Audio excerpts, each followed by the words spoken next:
Hello friends, वेलो star enemy के part 2 को आज मैं एक्सप्लेन करने वाला हूं। तो दोस्तों, अगर आपको मेरी एक्सप्लेनेशन पसंद आती है तो वीडियो को लाइक और कमेंट ज़रूर कर दें। इससे हमें हिम्मत और मोटिवेशन मिलता है ताकि हम और वीडियो बना सकें। तो वीडियो स्टार्ट होती है और हम देखते हैं फैंक के स्कूल को, जहाँ पर फैंक के टीचर बता रहे होते हैं कि कल आप सबका कॉलेज एंट्रेंस का एग्ज़ाम है और मुझे उम्मीद है कि हमारी 12 साल की मेहनत ज़ाया नहीं जाएगी और आप सब ज़रूर हार्ड वर्क कर रहे होंगे। जब टीचर ये सब बता रहे होते हैं तब हमारा हीरो फैंक तो सिर्फ यूजिन को ही देखे जा रहा होता है। और अब क्लास खत्म होती है और अब फैंक अपने घर की तरफ जा रहा होता है कि तभी उसके सामने ज़ैंग हाओबाई आ जाता है और हम इसे हाओबाई कहकर बुलाएंगे।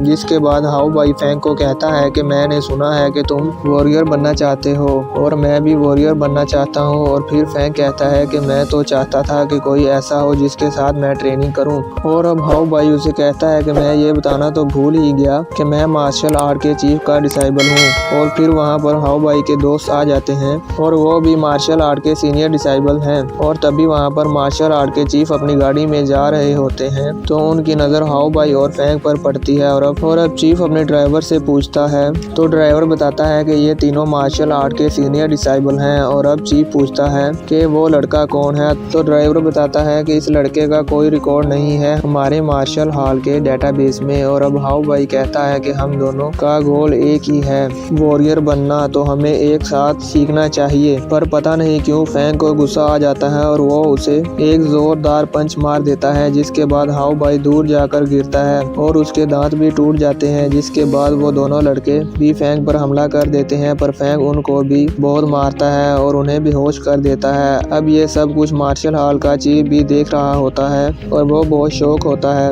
कि इस लड़के ने अकेले ही मार्शल आर्ट के 3 सीनियर डिसाइबल को हरा दिया। अब चीफ वहां से चला जाता है और अब व्यू चेंज होता है और हम देखते हैं फैंक के घर को, जहां पर फैंक का भाई उसे कहता है कि भाई आज आप लेट घर आए हैं। तो फैंक उसे कहता है मैं किसी वजह से लेट हो गया। और अब फैंक का भाई उसे कहता है कि खाना ठंडा हो गया है। और अब वो कहता है कि भाई आपने मुझसे वादा किया था कि डिनर के बाद सैर पर जाएंगे। जिसके बाद फैंक कहता है कि हम जरूर जाएंगे। और अब फैंक कहता है कि चलो खाना खा लें।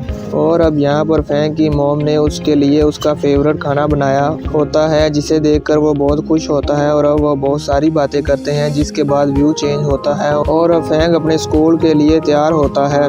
और अब फैंक अपने स्कूल के लिए जाने लगता है तो रास्ते में एक गैंग के लोग उसे रोक लेते हैं और उसे कहते हैं कि हम तुम्हें नहीं छोड़ेंगे। और अब वो उसे चारों तरफ से घेर लेते हैं और फैंक कहता है कि मेरे पास टाइम पहले ही कम है और मैं स्कूल के लिए लेट हो जाऊंगा। लेकिन वो गैंग के लोग फैंक पर अटैक कर देते हैं और अब फैंक अकेले ही उन गैंग के लोगों से लड़ने लगता है और वो उनको एक एक करके हरा देता है। और इसी बीच वो अपने स्कूल के एग्जाम के लिए लेट हो जाता है।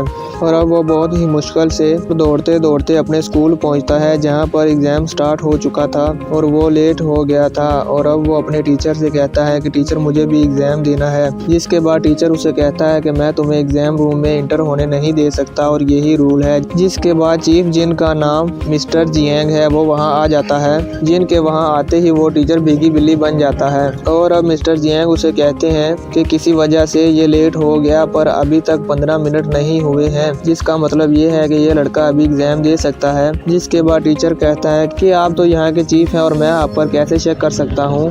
जिसके बाद टीचर फैंक को कहता है कि जाओ जाकर अपनी सीट पर बैठ जाओ और एग्जाम दो। जिसके बाद फैंक मिस्टर जियांग को थैंक्स कहता है और एग्जाम देने के लिए चला जाता है। जिसके बाद हाओबाई सोचता है कि तुम एग्जाम रूम में तो सेफली आ गए हो पर ये अभी खत्म नहीं हुआ है। जिसके बाद हाओबाई अपने दोस्तों से कहकर क्लासरूम में अपने दोस्तों को आपस में जानबूझकर लड़ने का इशारा करता है ताकि फैंक ने जो एग्जाम लिखा है वो उसे खराब कर सके और फैंक एग्जाम में पास ना हो। और अब ऐसा ही होता है।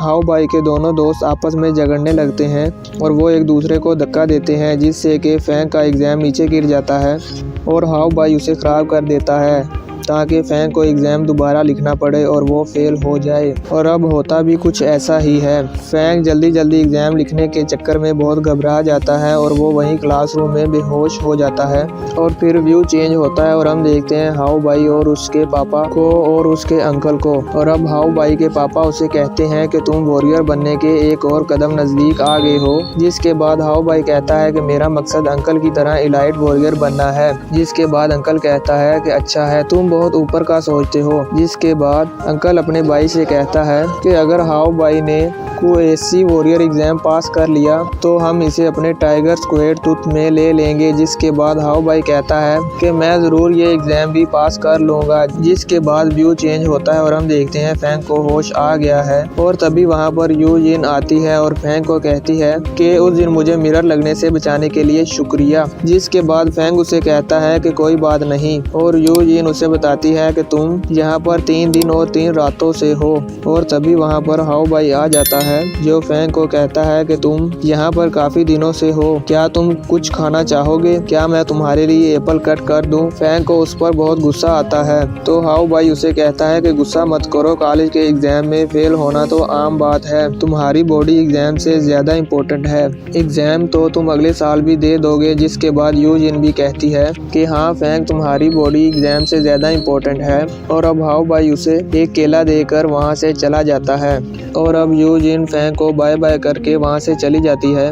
जिसके बाद व्यू चेंज होता है और हम देखते हैं कि फैंग कॉलेज के गार्डन में चल रहा होता है और तभी उसका दोस्त उसे बुलाता है और कहता है परेशान मत हो, सब ठीक हो जाएगा। जिसके बाद फैंग एग्जाम में पास होने वाले स्टूडेंट्स में अपना नाम देखता है लेकिन उसे कहीं भी अपना नाम नजर नहीं आता और वो बहुत परेशान हो जाता है। जिसके बाद व्यू चेंज होता है और हम देखते हैं कि फैंग अपने घर की विंडो में खड़ा सोच रहा होता है कि जब चीफ उसके पास हॉस्पिटल में आए थे और उन्होंने उसे बताया था कि कोई बात नहीं, अगर तुम पास नहीं हुए, मैंने देखा था कि तुमने मेरे 3 डिसाइबल को अकेले ही हरा दिया था और तुम्हारी लड़ने की ताकत वाकई अमेजिंग है। जिसके बाद चीफ उसे बताता है कि तुम्हारी पावर एक 80 लेवल वॉरियर जितनी है। जिसे सुनकर फैंग हैरान हो जाता है और चीफ उसे बताता है कि अगर तुम 80 वॉरियर एग्जाम में हिस्सा लेते हो और उसे जीत जाते हो तो तुम एक वॉरियर बन जाओगे। जिसके बाद फैंग ये डिसाइड करता है कि वो इसमें ज़रूर हिस्सा लेगा और इसी के साथ ये एपिसोड यहीं पर ख़त्म हो जाता है। तो दोस्तों अगर आपको मेरी एक्सप्लेनेशन पसंद आई हो तो मेरे चैनल को सब्सक्राइब कर लो और बेल नोटिफिकेशन को भी ऑन कर लो ताकि जब भी मैं कोई वीडियो अपलोड करूं तो आपको नोटिफिकेशन मिल जाए। तब तक के लिए बाय, टेक केयर, अपना ख्याल रखिएगा। मिलते हैं एक और नेक्स्ट वीडियो में।